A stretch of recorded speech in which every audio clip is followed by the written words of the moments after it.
Hi, everybody. Welcome to the kickoff of our video podcast or vodcast. We haven't quite landed on the name for these yet, but I am honored to be joined by this panel today. Blake Hotchkiss, my right-hand guy with Ava, and our production guru as well. Say hi, Blake. Hey guys, how's it going? We are so fortunate to have back with us today Mike Searle. He works for Medtronic, but he is my renal guru I go to when I have a question. And last but not least, I get to introduce to this group Terry Litchfield. Terry is an international patient advocate in the dialysis world. Her list of what she's done is so long that we can't get to it today, but I don't think this is going to be the last time we have her on. She has worked for the World Health Organization. She has over 25 years in patient advocacy in the dialysis world. And I couldn't do your resume justice, Terry, but I want to welcome you to Ava and the iSaveThat podcast and iSaveThat podcast. Thank you. Well, we have a lot of fun stuff to talk about today. So, Mike, welcome, welcome, welcome. You're back. I'm so thankful. We always have fun. Thank you for having me back. That's awesome. And I'm super honored to be here alongside Terry Litchfield, who's I consider a really good friend, but also a mentor to me. So this is a treat for me to be able to do this with her. We've got mentors abound here. Okay, so we're going to talk chronic kidney disease as our topic, and it's going to be for our next one as well. So this is kind of a triad of a series talking about chronic kidney disease, end-stage renal disease, dialysis, and when it comes down to it, patient advocacy is at the focus of what we're going to be talking about. So I'm going to toss it to both you and Terry, and maybe Mike, I'll have you speak first, and then we'll toss it right over to Terry on what do you think we're doing well in healthcare as healthcare providers in this space? It's kind of a loaded question, so I'll definitely kick it off. So it's in medicine and healthcare, we are really good about being reactive. We are great at prescribing medications. We've got great at diagnostic tools, some of the most advanced equipment on the face of the planet.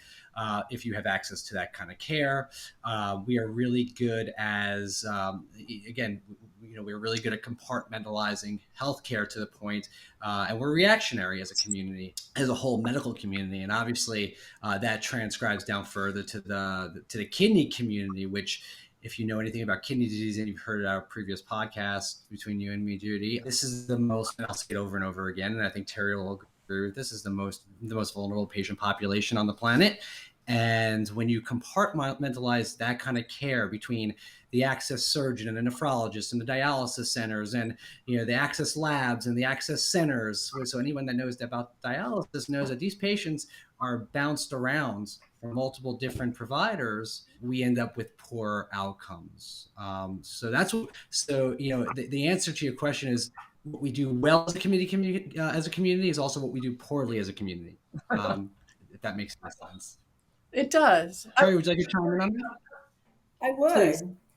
because I've been in the kidney care field for several decades. My husband, many of you have heard of Bill Litchfield. He was 46 years on dialysis. He was one of the pioneer patients starting dialysis in 1968. And he was one of the 4 patients that actually, one of them dialyzed in the Congressional Hearing Office for the passage of Medicare, H.R. 1. That was not doctor-led, that was not nurse-led, that was not lobbyist-led. 4 patients came, and that swayed Congress to add chronic kidney disease, ESRD, to Medicare, no matter the age. So I had the opportunity to be married 35 years to someone who was always an advocate in kidney care. And I have to say that there were very few innovations. When I first married him, he was on home dialysis, and we didn't see much innovation. And so several years ago, the Advancing American Kidney Health Executive Order is really exciting. So it's something we're doing well.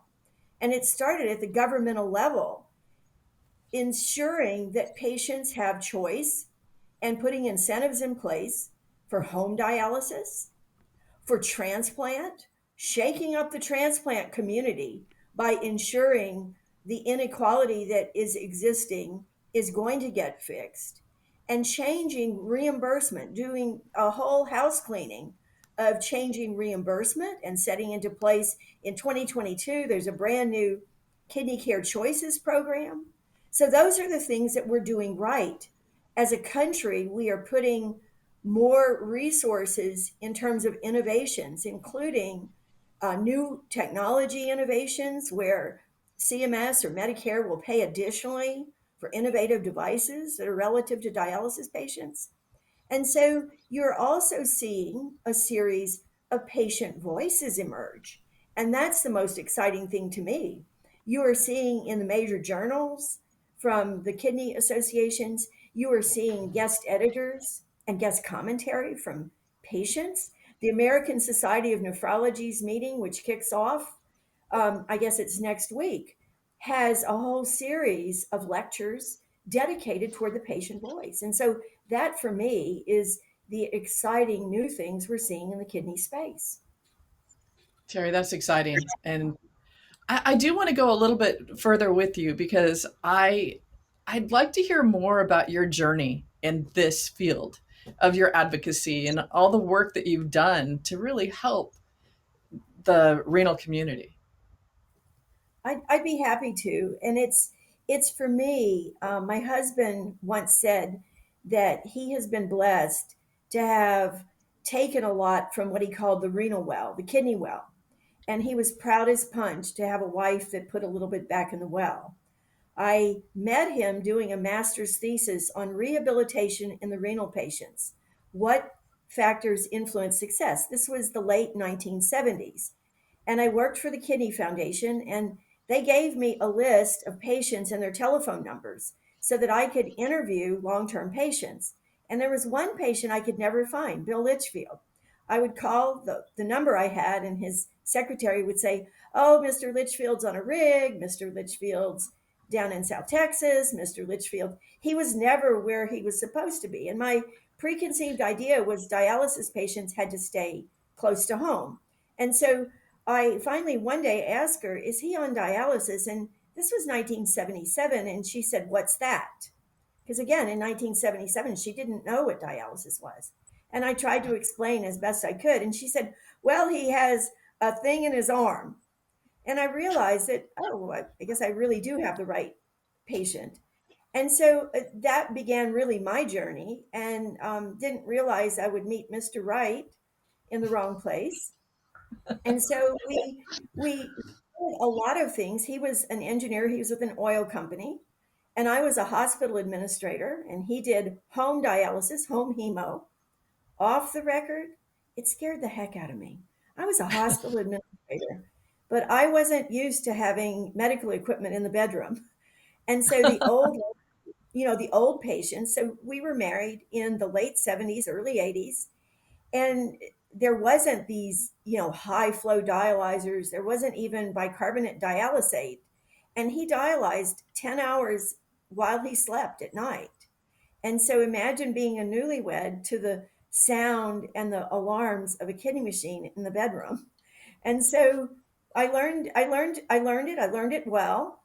I really appreciate it. And I have to say, as the spouse, we took every day as if it was the last day because we knew that we might not have a full life together. He did pass away a few years ago. We had been married almost 35 years. And Mm. so he had the opportunity. He always wanted to work overseas. He got a promotion within his company and was made senior director of operations and VP of our Asian operations of an oil company. And we packed up a ready machine and went to Singapore. And so I was able to get a job with WHO for dialysis in the developing world. And so helped establish outpatient dialysis units in more than 20 countries in the Asia Pacific region. And so then when we came back to the US, and I was very early part of Baxter Healthcare's renal disease management group. That was the legacy group for Lifeline Vascular Access. And so I have had, from both a personal perspective and then a professional perspective, I've been there with and for kidney patients And one of the last things he said was, you need to not work quite so much. And I'd like you to continue the legacy of patient advocacy.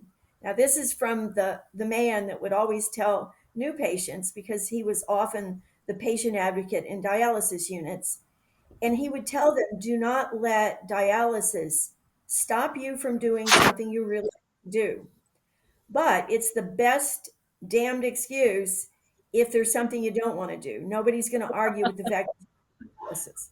So that's a little bit about our journey and how I have been. And Lifeline Vascular I was one of the founders, and we provided over 1 million dialysis vascular access procedures for the years I was there. So, and in my retirement, I am so fortunate to be able to do dialysis patient advocacy. And so this is what I do, and I love it. And I work every day with the patients in mind. I am truly Do you honored to guys, be talking to you today. do you This guys, is do incredible. you guys understand why I consider her my mentor? Kind of, Well, yeah, thanks. a little bit.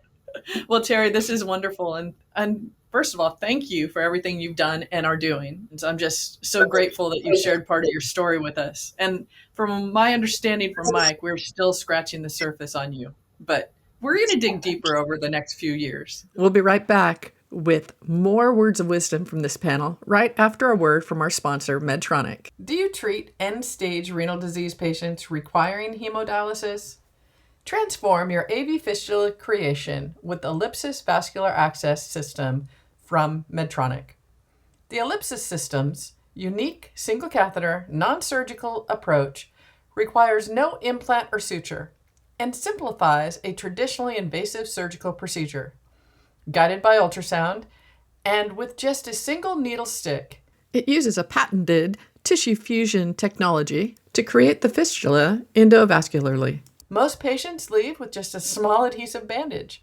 Learn more at medtronic.com/ellipsis. Risks may include total or partial occlusion or stenosis of the anamostis, failure to achieve fistula maturation, Steele syndrome, hematoma, infection, and need for vessel superficialization or other maturation assisted procedures. Federal law restricts this device to sales by or on the order of a physician. Find important safety information at medtronic.com/ellipsis. Now back to our panel. Okay, so we talked about what we're generally doing well in this space of the renal disease, CKD, ESRD.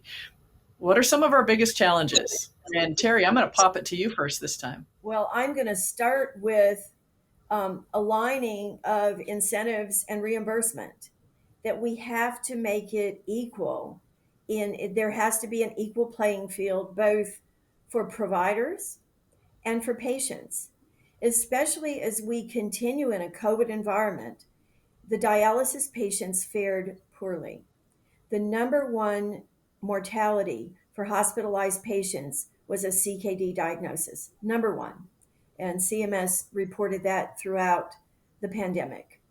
And so dialysis patients really did not do well. Unfortunately, COVID caused new dialysis patients to enter our systems, and we don't know what the long term sequelae. And so we have that right now, patients' overall hesitance to do anything that requires them to go out of what they call their safety bubble.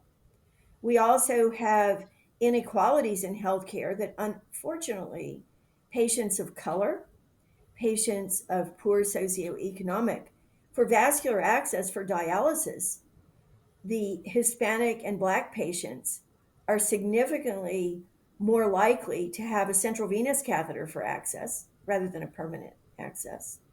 And women patients are less likely to have a fistula rather than a catheter. And so we have these inequalities that do not tie back necessarily to physiologic phenomena. And then we have patients that are often discussed as being non-compliant or not following through with treatment regimens and things of that nature. But what we have to do is walk a bit in their shoes and realize that they have very limited income, many of them. Their average age is 64 years old. They two-thirds have diabetes, so their vision isn't great. And so educating them is a real conundrum. You have to make sure that you're targeting the right educational level. And that and I tell people that the preconceived idea that dialysis is a 4 hour a week event is truly a myth. By the time you add in transportation, waiting for transportation, waiting to be cannulated, waiting for your access to stop bleeding, and then you factor in visits to cardiology, visits to a surgeon. If you have peripheral artery disease, you have to go to the podiatrist. An average patient spends between 24 and 30 hours a week on healthcare. And in the metropolitan areas, we do have Medicare services, many of which require a $2 or $3 pay. But in the rural areas, somebody from the family or the church has to actually drive patients where they need to go. And these things, even little things like parking at a hospital. When was the last time you parked at a hospital or a medical office building and you come out and you owe $6 or $10 or $8? Right. And so there's a multitude. And then we feather in things like the copay on medications. So $30 here, $45, and suddenly the patient has no money left.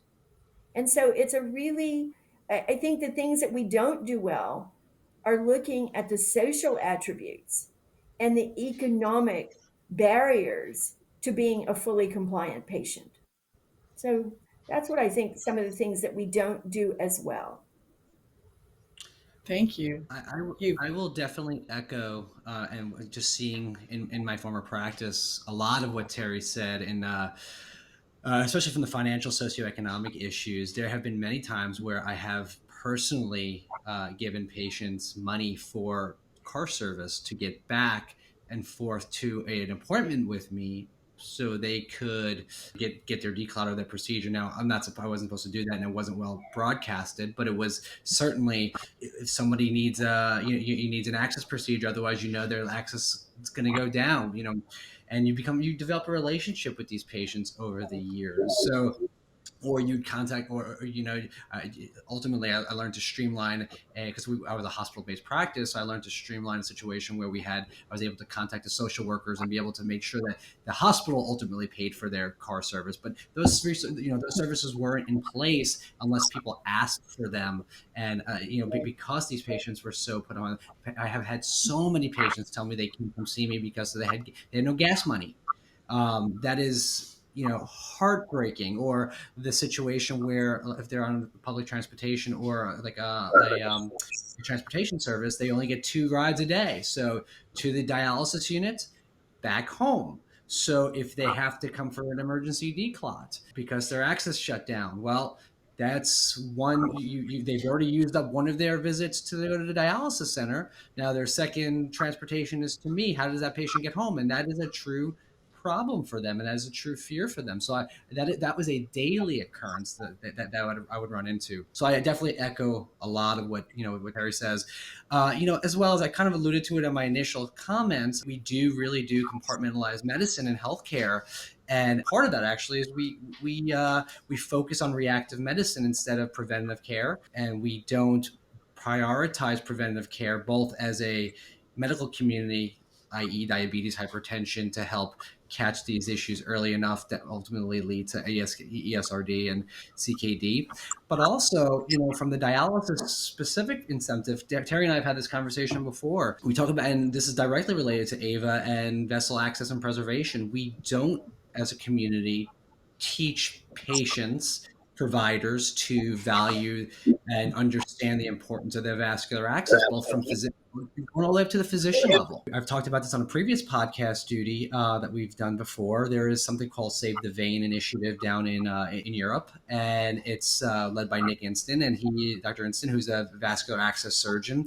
And they did an interesting study. They did a study that showed about close to 150 patients. They showed about 70% of patients were unaware of the importance of vessel preservation, and among those that were aware of it, almost 100% of them, 97% of them. So, according to their own site, the study said that they didn't practice vessel preservation or advocate for their own vessel preservation. So, those are the numbers in Europe, and I eventually I'll go out on a limb and say that it's just as bad, if not worse, here in the States. So it's as a community, we've all seen those little bracelets on ESRD patients, but at the end of the day, we those patients usually get that bracelet after they see a nephrologist and end up on dialysis, or they get it from their local dialysis center. But what about the patients, when the first patient's first diagnosed with kidney disease, slapping a bracelet on, making sure everyone is aware that they should not get an IV stick and a blood draw and a blood pressure on that arm. They go to the vascular access lab when they're going for vein mapping. There needs to be more access education to the patient that can then also translate when they end up in the ER for diabetes related complications or something. Right. They're not throwing an IV in a cubital fossa, or they're not they're not using their non-dominant arm for blood draws or sticks or blood pressures or whatnot. So we just don't do a good job with prevention both from a large scale and a CKD scale. I got to agree with you. What I think we need to improve on, my point of view, and representing the vascular access specialist in in our field with Ava, it's understanding, just like you said, it's understanding the scope of the problem and also limitations that a lot of the vascular access specialists have to only be able to place a specified device. They can place PICCs, midlines, PIVs, but they can't go into the central vasculature and to the neck or the groin or wherever the safer access point is, and understand that they can put a 4 French in the neck, which is far better than a 4 French in the arm. And I think we need to do better as a specialty to expand our scope of practice or be able to turf it over to the proper person that can put it in, if that's the case. But then to your point that you made, the next level provider doesn't always have the knowledge base to say, okay, when we turf it to you to put in a 4.5 French or whatever in the neck, that we're doing it for a reason. And no, don't go put a pick in, because oftentimes that has been the case for some of my colleagues. And they'll come back from IR and they have a pick. It's like, well, we could have put a pick in. We didn't do it on purpose. That's Absolutely. something that we all Absolutely. need to work on. So the old adage is, when you're a hammer, everything's a nail. And I think, like it's all part of that compartmentalizing care, where we all practice in silos a lot of times. And sometimes we choose, and we said this last time, it's not in a malicious way, but we choose the path of least resistance, which sometimes is throwing that pick line in. If you go back and Terry is obviously way more of an expert on this as well than I am, but the kidney dialysis quality guidelines, the Kadoki guidelines, if you have somebody with chronic kidney disease, the recommendation is not to put a pick line on those patients. It is to put a Right. small bore tunnel catheter in their chest for long-term access, if that's what you need, or a non-tunnel central line if that's not what you need, if you need a long-term access. And to your point, Judy, I almost never have seen an IJ vessel thrombose as a result of a 4 French catheter in the IJ. I mean, it's just, you just don't see thrombosis from those catheters. I mean, I've seen 4 French catheters in an IJ for months and months and months and months, and you do an ultrasound, that vessel's widely patent. But if you throw a 4 French catheter in somebody's arm for months and months and months and months, if you look for it, you're going to find clot most of the time. I know we don't usually look for it, but you're going to find clot most of But you will look for it when you go to create a fistula. And when you map them, the time. you're going to find out it's not going to mature for those patients. So I think we have our work cut out for us, but I know now with Terry's help too, because you're now part of our family, Terry. Right. But Well, I if you think about our patients, more than 80% of the dialysis patients start dialysis with a central venous catheter. And and these are patients, almost 90% have seen a nephrologist. Now, don't know what point they saw the nephrologist, but we have to change the dynamics that we deal with these patients. So, one of the things of the new Kidney Care Choices program for next year, CMS Medicare is going to pay a monthly management capitation payment for CKD 4 and 5. And one of the goals of that monthly capitation payment is to manage the patients better so that when they start dialysis, they have a functioning permanent access. Their anemia is better managed, as is their bone disease. And so we are little by little putting into place national programs, but we have to have it at all levels. And I will say the idea that we make sure that the PIC or the smaller bore catheters are used for anyone that may possibly need dialysis or kidney care in the future. Terry, to your point, I think, Mike, we've talked about this, is we've talked GFR creatinine. We see a patient that is in stage 3 renal disease. And that's my cut, as where I say, I don't want to put anything in their arms based on a lot of factors. So the giant matrix to build on this is, what's their diagnosis? Have they been fragile diabetic since they've been 18? Our obesity is off the charts in America, which goes to diabetes, which the sequelae down there is renal disease. And you find a patient that's 28 years old and they're in stage 3.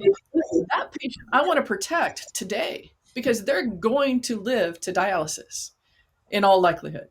Now they're 97 years old and they're in stage 3, where it's a whole different dynamic and protection life. So I think we have a lot of work to do for guidance for many of our clinicians to tell them, where is your line? And, we can't give them every scenario, obviously, but I think we can give them some better guidance than we have done right now. Because I think stage 4 is too late, in my opinion, my humble opinion. I guess not humble opinion. It's true. I think the thing about education, you have to make sure the providers know and the patients know. And again, just with our patients, reminding everyone who's listening that you want to deliver the education in the language that they speak. We have a very international American CKD population. We also need to be mindful and keep the educational level at about 5 to 6 years of education. And also with the diabetes, 2/3 diabetic, you want to make sure that any educational materials are of a font size, usually 14, certainly nothing less than 12, and that we don't have things like coded paper so that they are able to read and understand what you are trying to educate them on. You're bringing a lot of great points up that I hadn't really considered. So I appreciate that. Okay, it's time for another message from our sponsor.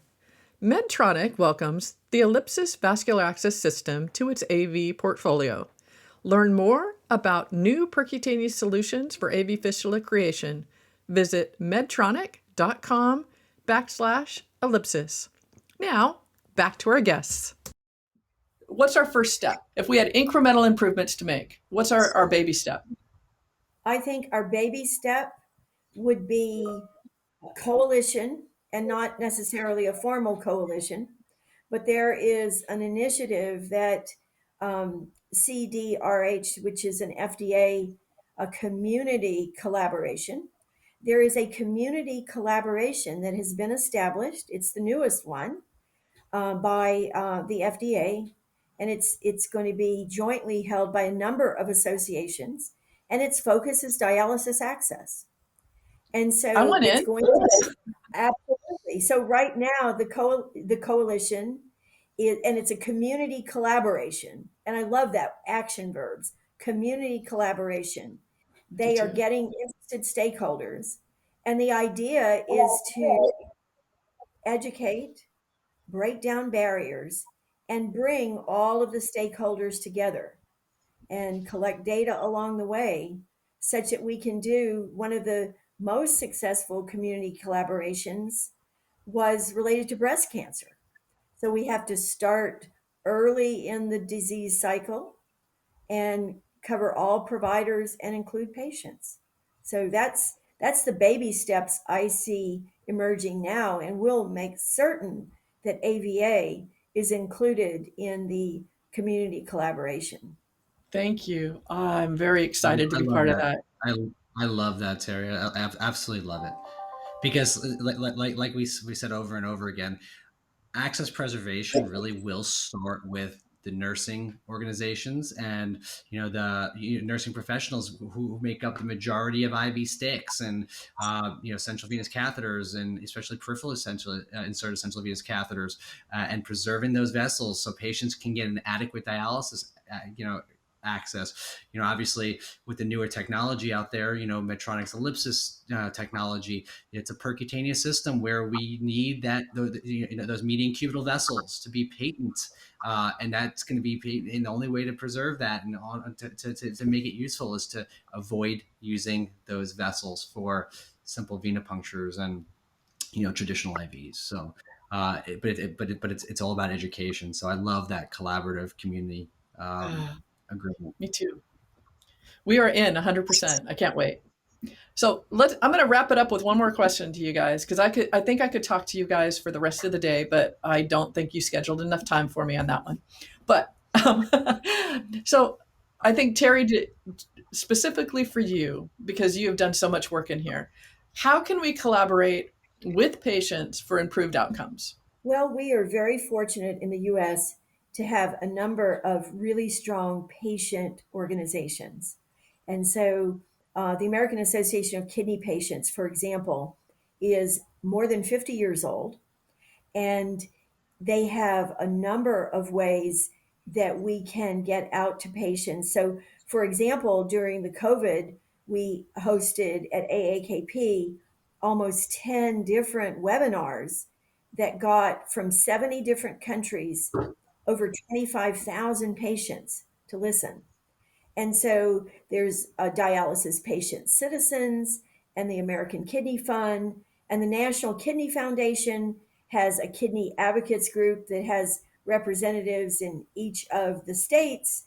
And so there are also a number of kidney disease patient organizations. So just making sure that the kidney patient communities, the formal communities, because formal communities become informal ones very quickly, social media exposure and LinkedIn, and getting the patient communities aware of what we're trying to do.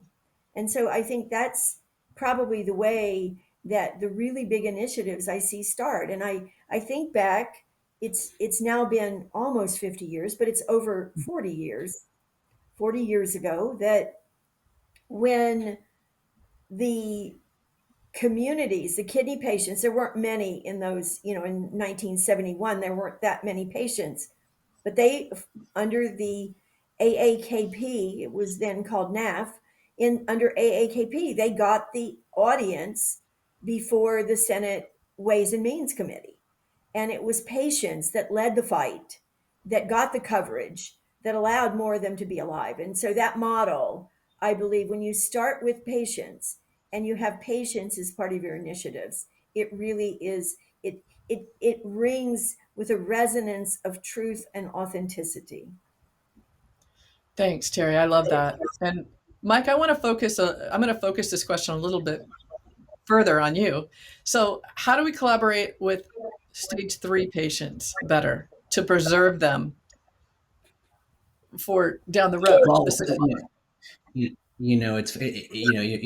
interesting. So, some of the statistics that we've seen, and Terry, correct me if these statistics have been improved, but 4 out of 5 patients with late stage kidney disease, don't even know that they have the disease to that effect. Is that and based on some CDC guidelines that I've seen? So based on that, and as far as 1 out of 2 patients with late stage needing dialysis often don't even know they have the disease. Wow. Based on some CDC that I've seen. So it's so based on that.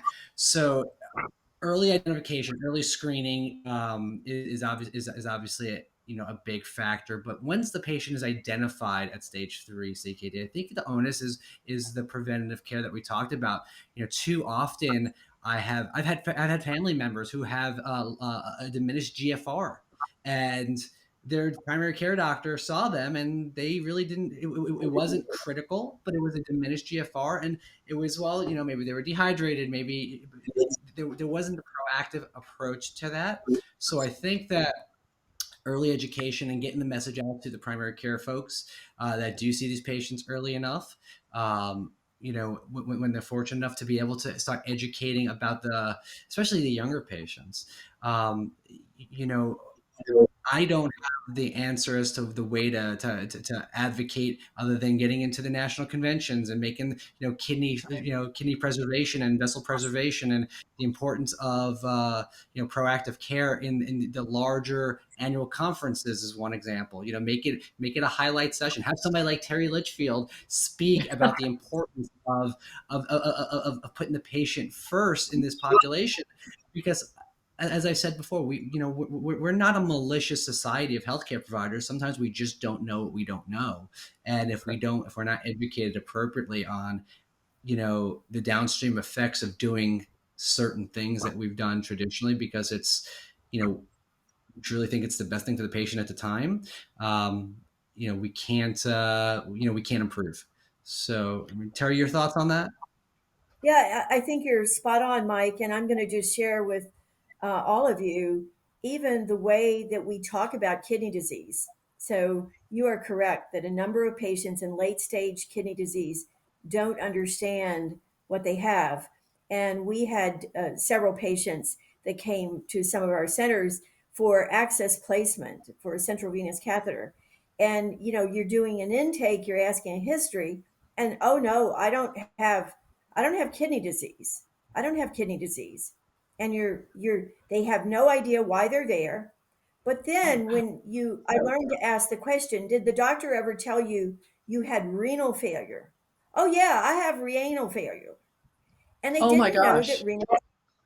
And so we need to consistently use, and there's been a couple of peer reviewed journals that we need to consistently use the word kidney, chronic kidney disease, chronic kidney failure, end stage kidney failure, and so that the patients understand, because the word renal is not a word that's in a normal person's vocabulary, but kidneys Good are. point. Absolutely. Good point.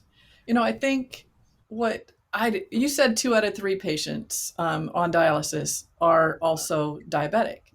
So, what do you think about infiltrating? Sounds like an ominous word, but getting into that group and talking to the folks that deal with the blood sugars and the diabetics, and finding a way to get to that group of patients and doing focused education for them about the risk of the diabetic sequelae coming into needing hemodialysis. I think that would be a fantastic idea, because even something as simple as diabetics understand that they could go blind from their diabetes. And you see, even on TV, that you need to get your eyes examined once a year, especially if you're diabetic, so you don't go blind. Where are the commercials that you need to get your kidneys tested once a year too? Where Right. are they? Absolutely. So, Terry, you want to So work we with us on that? would love to work on that. Because they have made tremendous strides in reducing diabetic blindness simply by that reinforcement and quality measures, quality metrics. Primary care providers can get incentive pay if they have diabetic retinal exams once a year in their patients. How about that? You There we you go. reinforce through carrots and sticks and incentives. But again, I'm looking for the television commercials so that I'm watching. And if my mom's diabetic, Mom, have you had your eyes examined this year? Have you had your kidneys checked? So that would be Right. great. Okay, we're in. How about you, Mike? Want to play?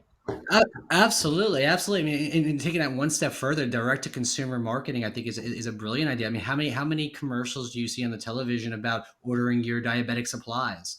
A cheaper way to do that. I mean, why not partner with those those organizations, those medical device groups, to the suppliers, to say just do a public service announcement at the same time. I mean, it's the same targeted group of patients. So without a doubt, I think that's huge. What do you think, Blake? So You into? Yeah, I think basically the discussion here is a lot about education, both at the patient level and at the specialist level or the practice level. And then I loved the conversation as well about communities. You know, I've practiced in mobile vascular access where we're trying to keep care close to home, and how impactful resource availability is to these people, so that, you know, like we're talking about rides to and from dialysis, and how not just time consuming that is, but also, you know, the resources to be able to make it happen. These are all really, really powerful pieces. They are. And you guys brought up some concepts that I had not even thought about. So I want to thank you, everybody, for being on the show today. You guys are just a wealth of knowledge. I hope you'll come back, because I'm not done talking to you guys, without a doubt. You guys are wonderful. Thank you so much. Thank you guys. Great Thank you for communicating with having you. us. And thank you, Terry, as always. I always learn something new every time I speak to Terry. So, and you guys are awesome. You guys are awesome hosts. So thank you for having us. Awesome. So Terry, you're one of my new best friends. So thank you, thank you, thank you. Okay. I want to come see your cows. The knock on the door will be me. Beautiful. San Diego is just waiting for you. Come by anytime. Okay, guys, Okay. we're out. All right, Thank you guys from day. Ava. Make sure you follow us on social media. Give us a like if you're watching this on social media. Please share with your friends. This topic is so important that we do need to get it out to larger communities. We have to get it into the dialysis, obviously diabetic community. So please, please, please share us. Thanks. We'll see you next time. You can see the entire Ava calendar on the Ava website at www.avainfo.org, which is also where you can join Ava or donate to the Ava Foundation. Don't miss Facebook Fridays, where we are live at noon Eastern Time each week. Toss us a question or give us a like. We're on all the social media platforms. You can follow the Association for Vascular Access on LinkedIn, Facebook, Instagram, Twitter, and make sure you're subscribed to the iSaveThat podcast on iTunes, Spotify, SoundCloud, Stitcher, iHeartRadio, Pandora, or Google Play Music. Okay, folks, here comes the legal stuff. The topics discussed on the iSaveThat series are for informational purposes. You should personally seek the guidance of experienced clinicians before making any decision that affects your health or the health of your patients. Listeners are advised to do their own due diligence when it comes to making vascular access decisions. Our goal is to inform and educate the healthcare landscape while giving you a starting point for your discussions with more experienced clinicians and professional advisors. By listening to this program, you agree that the hosts, presenters, guests, sponsors, and the Association for Vascular Access are not responsible for the success or failure of your health, your career, or any decision you make related to any of the information presented. The iSaveThat series may contain segments of copyrighted music that was not specifically authorized to be used, but is protected by federal law and the Fair Use Doctrine, as cited in Section 107 of the U.S. Copyright Act. If you have specific concerns about this program or our position on fair use defense, please contact us at avaed@avainfo.org. No part of this program shall be reproduced, transmitted, or sold in whole or in part, or in any form without prior written consent from the Association for Vascular Access.